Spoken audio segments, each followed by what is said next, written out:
Kada kemarin tahun 2020 memang masih banyak yang harus kami evaluasi terkait dengan seperti yang disampaikan tadi. Nah, kami kemarin itu kami sudah melakukan evaluasi sumber daya manusia pengawas sendiri di tingkat ad hoc, baik itu di tingkat kecamatan, pengawas desa dan kelurahan sampai di pengawas TPS.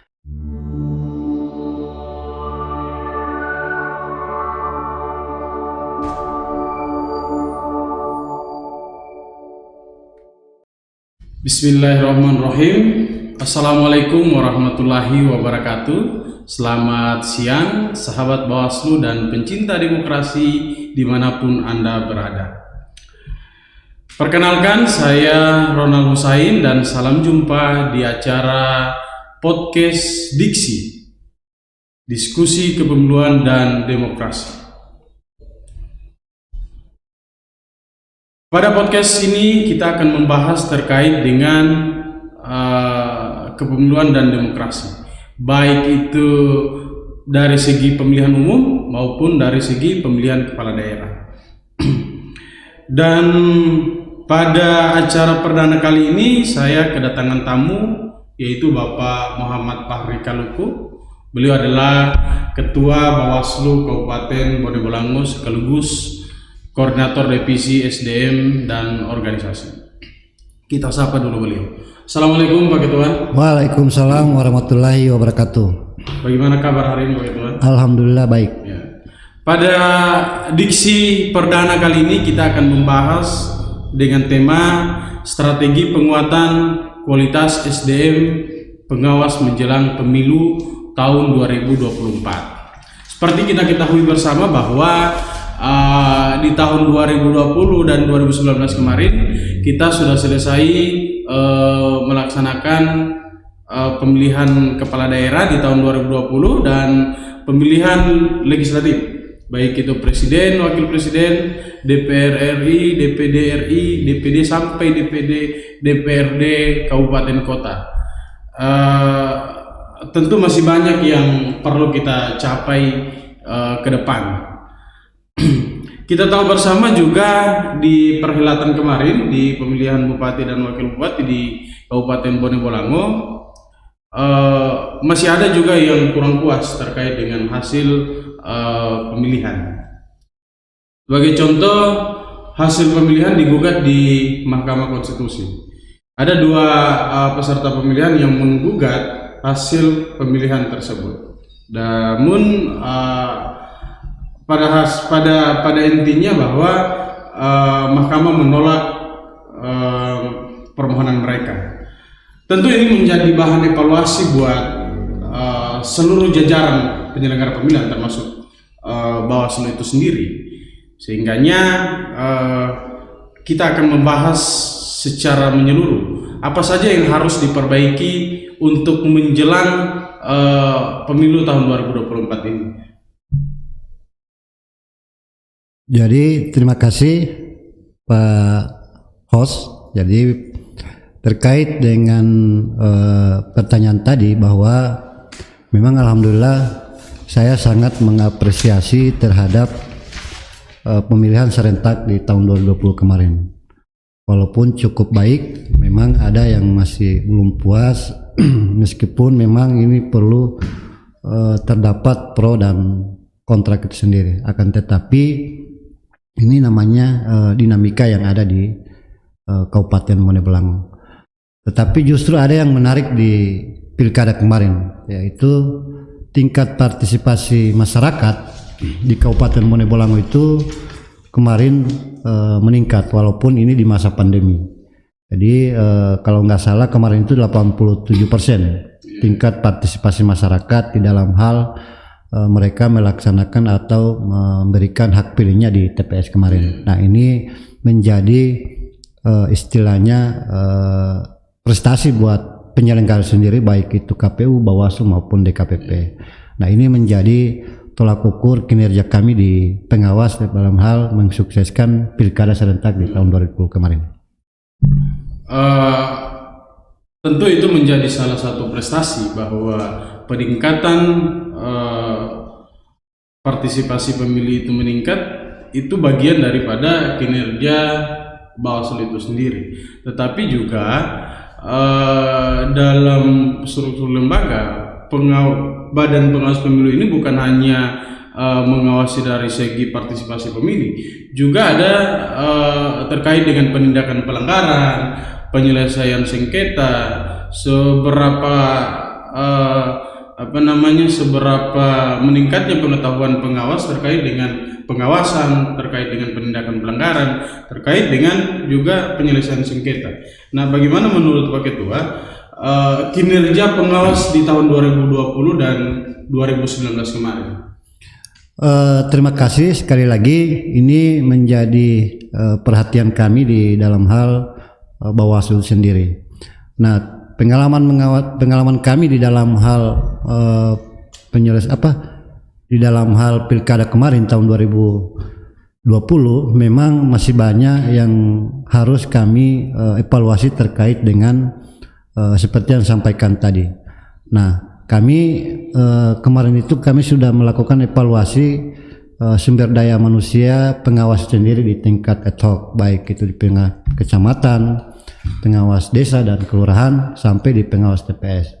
Akan tetapi ini menjadi catatan kami ke depan di dalam hal merekrut mereka lagi di dalam mensukseskan baik itu pemilu maupun pemilihan di tahun 2024. Nah, kami sudah punya catatan tersendiri. Nah, insya Allah ketika ke depan nanti ini menjadi evaluasi kami di dalam hal merekrut pengawas di tingkat ad hoc.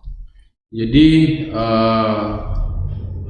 terkait dengan itu, tentu di tingkat awal penguatan kapasitas terkait dengan pengawas pemilu ini tentu harus dipersiapkan dari awal, dari segi perekrutannya. Kira-kira begitu Pak Ketua ya?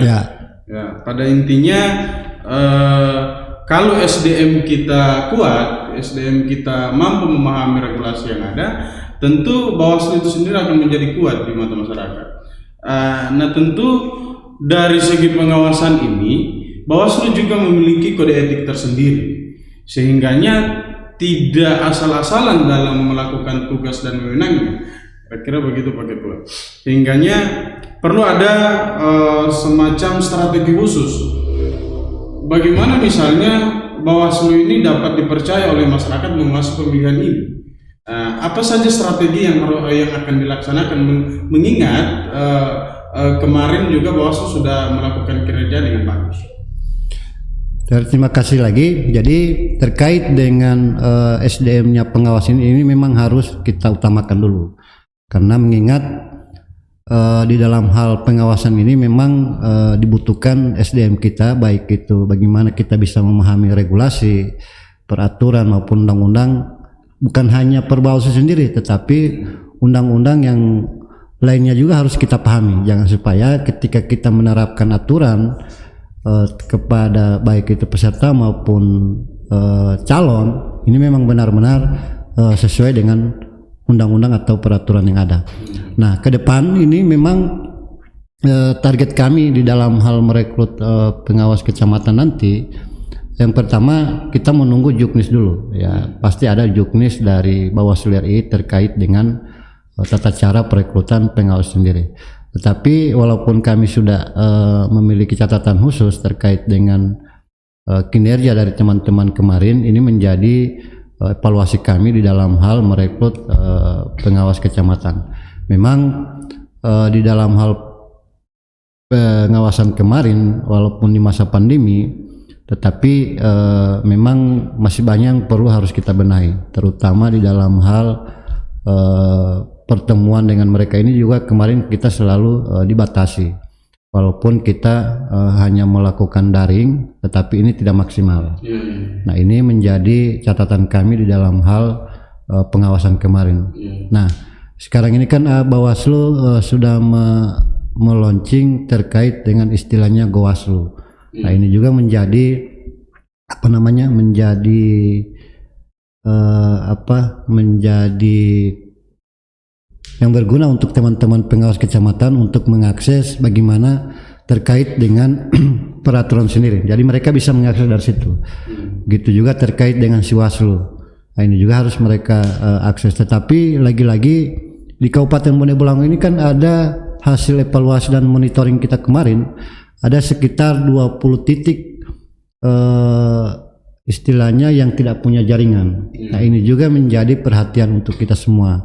Walaupun kita sudah menerapkan istilahnya aplikasi-aplikasi yang disampaikan oleh Bawaslu RI, akan tetapi implementasinya ke jaringan sendiri. Kalau mereka tidak punya jaringan, yang pasti teman-teman pengawas ad hoc, baik itu Panwascam maupun pengawas desa, itu bisa pasti mereka tidak bisa mengakses terkait dengan aplikasi yang disampaikan oleh RI.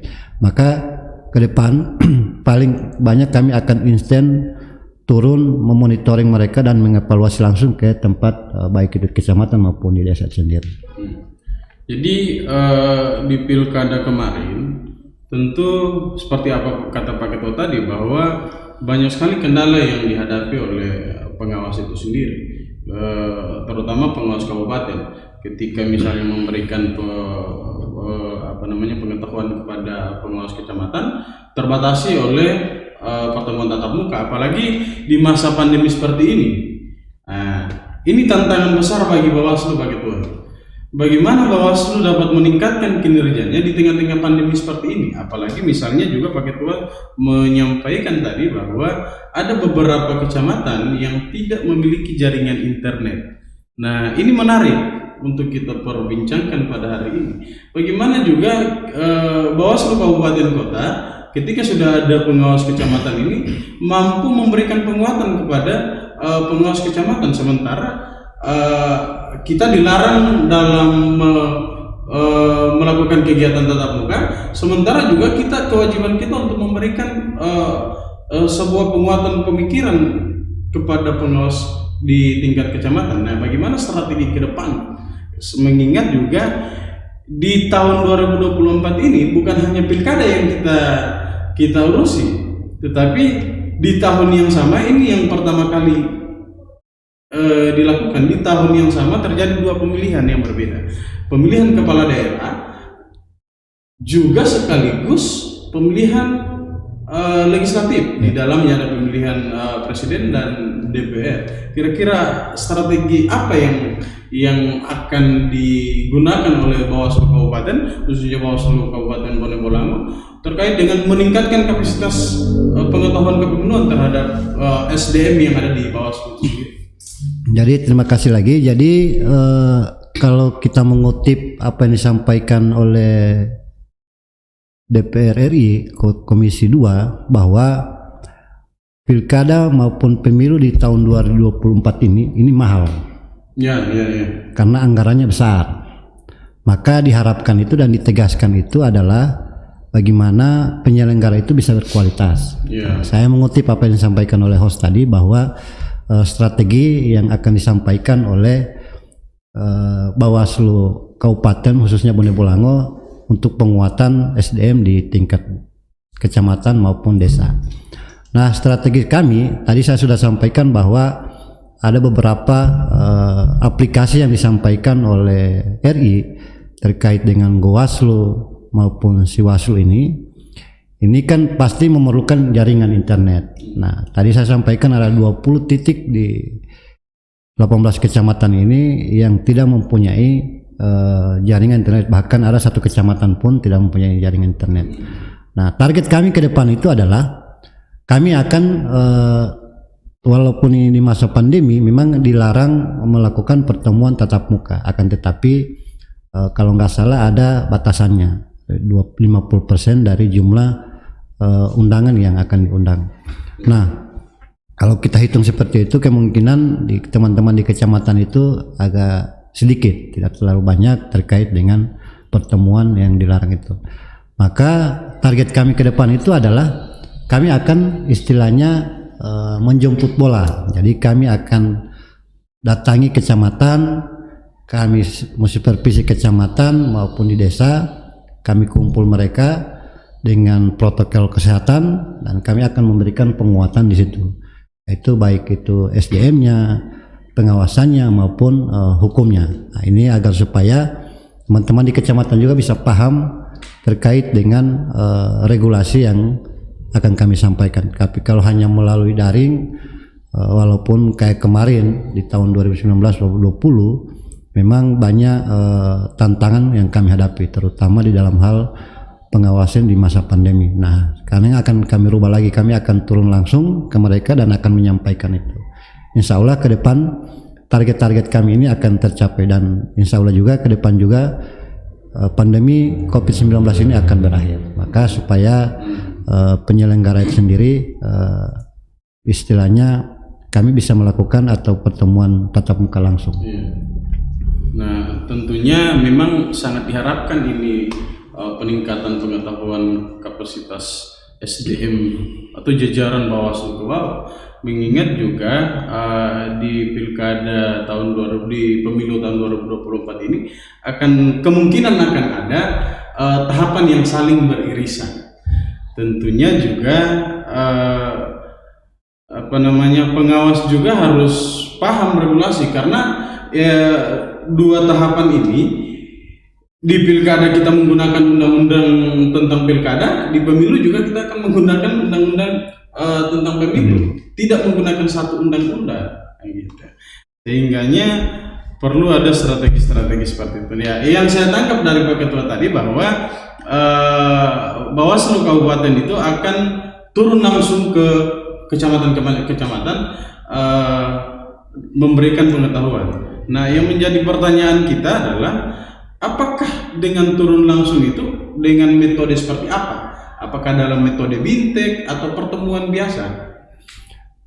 Terima kasih. Jadi kami akan turun langsung itu di dalam hal penguatan kelembagaan, terutama di dalam hal pengetahuan pengawasan. Nah, kami akan turun langsung di dalam hal bintek mereka, karena kita dilarang berkumpul terlalu banyak, maka kita akan bintek mereka per kecamatan. Nah, ini kalau mau per kecamatan kan kita bisa pantau teman-teman di kecamatan dan bisa memahami langsung terkait apa yang disampaikan, baik itu saya maupun teman-teman kodim lainnya. Nah, harapan kami ketika kalau kita bintek langsung ke mereka, saya yakin dan saya percaya mereka pasti menangkap apa yang akan kami sampaikan, karena ini bersentuhan langsung dengan mereka. Kalau mau kita hanya melalui daring,